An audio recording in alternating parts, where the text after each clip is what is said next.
Hey everybody, this is SXE Blues, and I am bringing you some post-Day of the Moon theories and ideas that I had in going back and watching the episode again, because I know that, some people may or may not have noticed little things here and there, and one of the theories that I've seen in comment sections is that the underground TARDIS that we see, people are wondering, is this going to show up again? What happened to it effectively? And in watching the episode again, when the Doctor enters going to save Amy, he says something to the effect of, we've seen this place before, he's seen the place before, and he says something like, although at that time it was abandoned, and not sure how.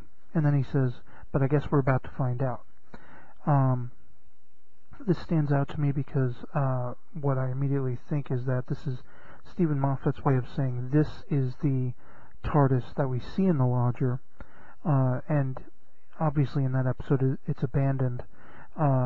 So my thinking is that it's a timey-wimey thing.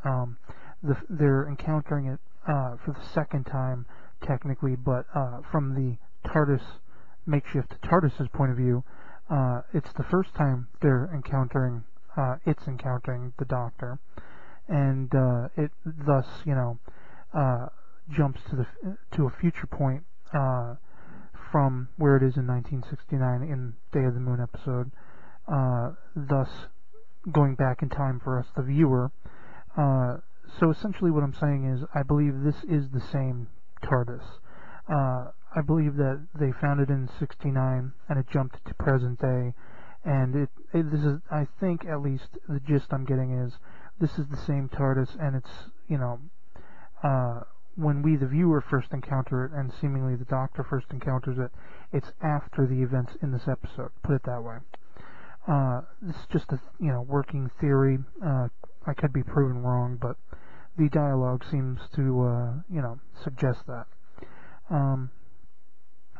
I wanted to also mention, the big monumental ending, and for anyone who hasn't seen the episode, this is going to be heavily a spoiler, but chances are you've seen it, so, but the little girl regenerates at the end of the episode, and several theories I'd like to mention about this is, of course, the one that it seems like the story is leading us down the path toward is that it's Amy and Rory's child, and for whatever reason the Silence stole her or kidnapped her, but it's very interesting that she regenerates, and this begs the question, I don't know, maybe she could be a time lady from Gallifrey,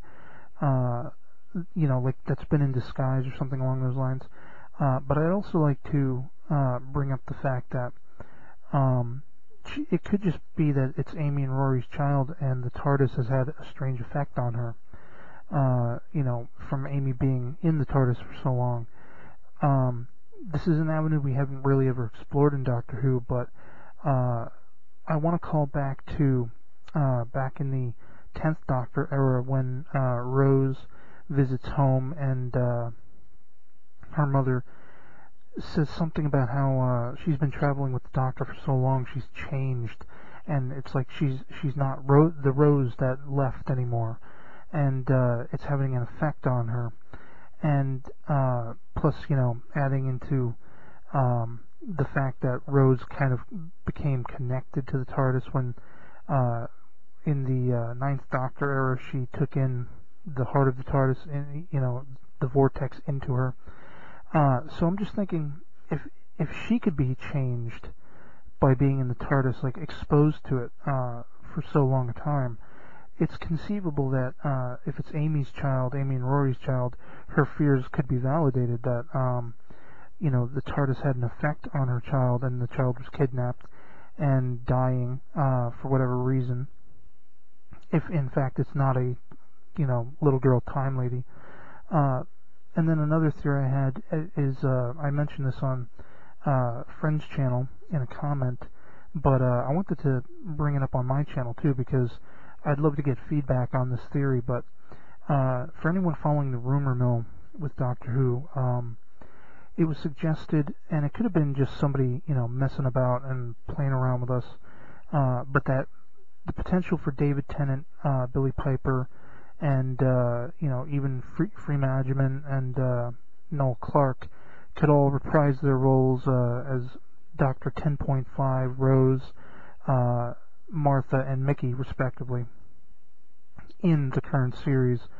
And, I don't know if there's any basis for truth in this, but I also thought, maybe what happens is somehow or other they break through the barrier. Maybe the cracks in the universe from Series 5 allowed this, and maybe they come seeking the 11th Doctor's help in finding their child that was kidnapped.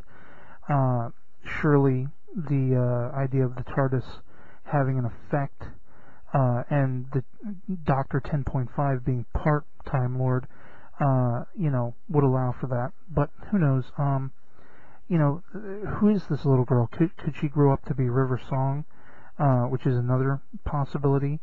People are still wondering, could it be the Ronnie, even Omega, or a vessel for Omega that the Silents were trying to create in the dawning of his return? There are many theories, but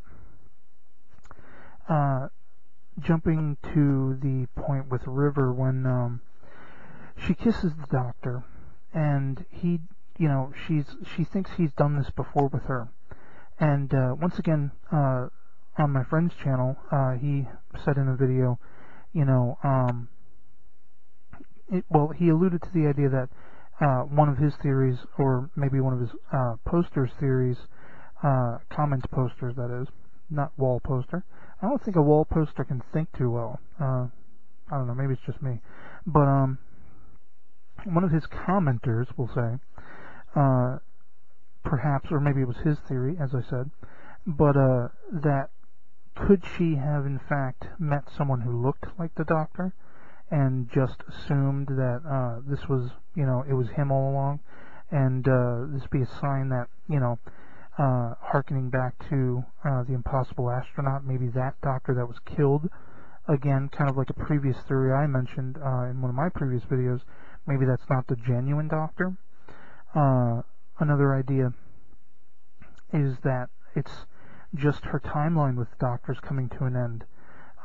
She kind of alluded to this in the previous episode, The Impossible Astronaut, when she said to Rory something like, she met the Doctor as a little girl, and of course, that immediately made me think, maybe she is the little girl in the astronaut suit. But so essentially, could it be there are two versions of the Doctor in some way, shape, or form, and she saw one and thought it was the other? Or could it just be that this is the telltale sign that River's journeys with the Doctor and in Doctor Who in general are coming to an end? I don't know. I'd love to hear some feedback and thoughts along those lines as well. Dealing with the Silents, I mentioned in my review that I thought it was very interesting that the Silents seem to embody elements of the Weeping Angels, in that, similarly to the Weeping Angels, if you blink and they can move toward you, there's a kind of, you have to keep the Silents within your vision range for them not to overtake you, kind of similarly to the Weeping Angels. I also mentioned that when Amy finds them in the orphanage, they're hanging from the ceiling, much like the Krillitanes were when the 10th Doctor found them in school reunion. And then the idea, the rumor going out there that could they be in some way an evolution of the Ood? And, these are three species that have all been said to be evolving. And it's just intriguing that why would this cast of Silents be very similar? Maybe one theory is that they were genetically created using bits and pieces of some of the deadliest foes, going out there in the universe. Could they in fact be Ood that have evolved? I don't know. And another idea is, could they be a precursor? Could they be the minions working for an even bigger bad to come, like Omega or something to that effect? which I have to give credit to I Just Subscribed Now, who is the friend on YouTube I mentioned previously. He mentioned this in a video. So, you know, these are just all little things that occur to me. And once again, you know, I think that TARDIS is pretty much, this kind of wraps that up, I think. The questions about who this little girl is, and, you know, could Dr. 10.5 and Rose play into that? Or is she in fact Amy and Rory's child?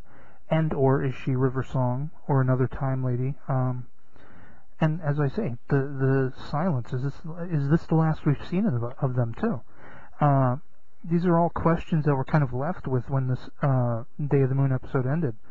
And you know, if you find any of this interesting or you have thoughts and ideas, you know, I don't know if I'm going to do exactly what I Just Subscribed Now does. He addresses people's comments and videos and things like that. I don't know if I'm going to do that, but maybe I will for, you know, really good ideas that expand on my thinking of it. But I just wanted to voice these ideas and get feedback from fellow Whovian fans, and you know, so thanks for listening, and take it easy. Peace.